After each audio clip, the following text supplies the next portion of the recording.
Whenever you choose, you walk away from your maps and models for times of being, times of insight, times of peaceful attunement with all that is. On these occasions, you leave behind your beliefs and ideas, no matter what culture of society or geography you are living in. You leave them all behind, mere foam on the surface. You relax into a deeper knowing. Your identity expands beyond your individuality. You experience yourself in perfect unity with the eternal spirit at the source of your life. You rest in that knowledge, in that oneness, in the infinite ocean of eternity's peace. If you have left a biological body behind, when your times of attunement and meditation are over, you return to it and to the forms of understanding it creates and entertains. And you entertain all these forms of understanding as guests in the lodge of your being. You experience your individuality as a healthy leaf. You feel the sap flowing from the vine of your innermost self. You feel your life force coming from the central core of your own eternal love. You are the leaves and branches in time and in space, but you are the vine in spirit and in essence. Should ever your individuality perceive a problem, relaxation into universality provides the answer. Frequent communion with the great eternal being at the center of all life keeps you clear, pure, connected. After such times of communion, you go back to your individuality, either knowing that it is time to release this one of your many forms, or you return to your individual, healthy, alive, vibrant, full of life, for the season in which you thrive. You choose if your forms of expression shall live or die, and those forms you choose to animate you empower with the fullness of your life. Next chapter, to walk upon troubled waters. We of the winged tribes arrive at this age, not just to materialize, but to incarnate. We are coming back at this time on a wave of light, a pulsation of new intensity. We have the ability to materialize through drawing atoms and molecules into our light fields, but it is not for this that we are here. We are looking for biological incarnations in the specific human beings whose present bodies have grown from fetuses that have unfolded along the vibrational patterns of our light. It is we who designed your human bodies, but you have grown up in a civilization that denies both our presence and our reality, and so we breathe in you again and again, each breath fuller than the breath before, each pulsation brighter, each new communication clearer, penetrating further into your understanding. Let us wake up in you, we who have formed you in the womb, we who have called you from the tomb of sleeping matter. You, whose physical circuitry mirrors our being, welcome us into your consciousness. When you experience our spirit presence, you know yourself in the image that God holds for you, the image of perfection in which God has created you.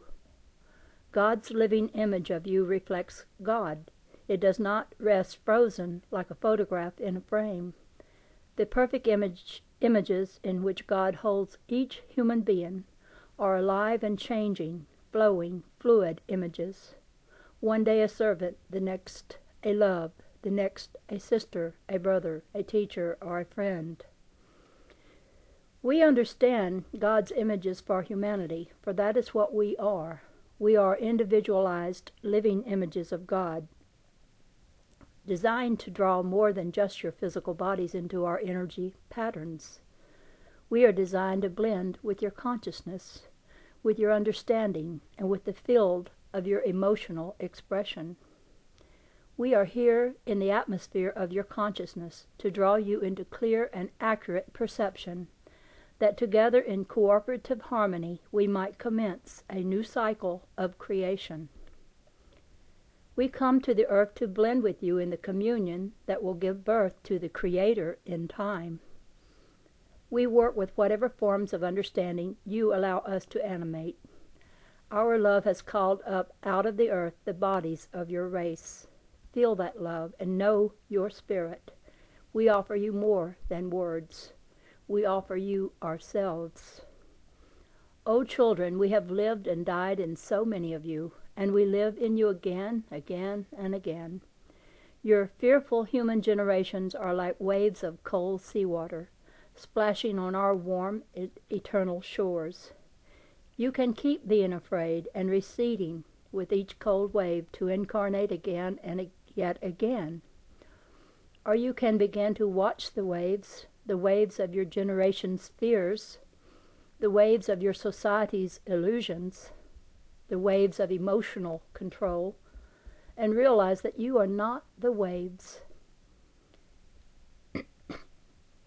The humanly defined world is constantly changing. It always has its momentary drama, a wave of emotional turmoil that seems to have the ability to put fear into the hearts of more than ever before. But no matter how wild and turbulent the waves of your culture's gods become during these last days before such illusions vanish, be not the waves of fear, nor influenced by them.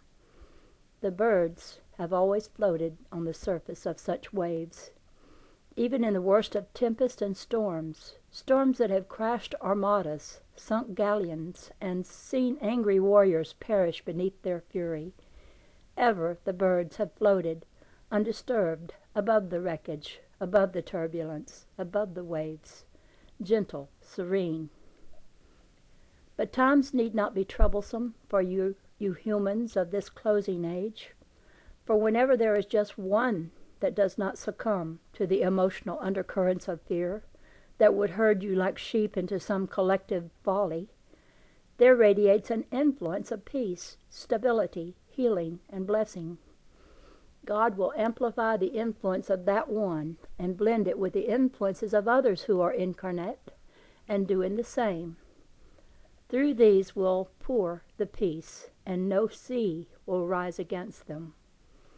We are here to calm the troubled waters of collective emotional storms, to walk upon them in our understanding, to bring the ways of love to a human world tossing still in a troubled sea of illusion.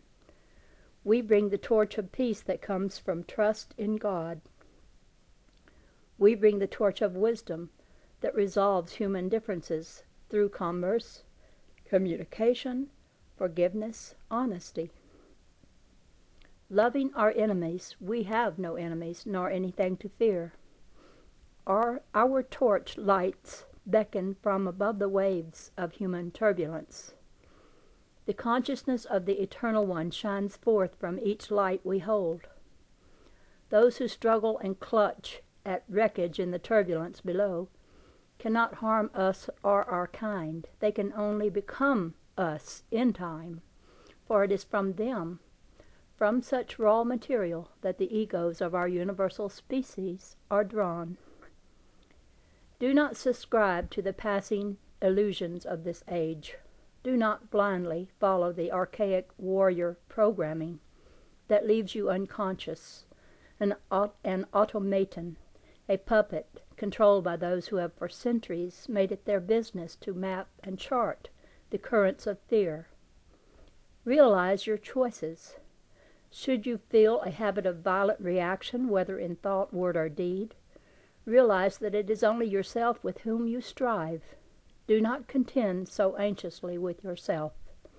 There is only one of you here, shadowboxing on the wall.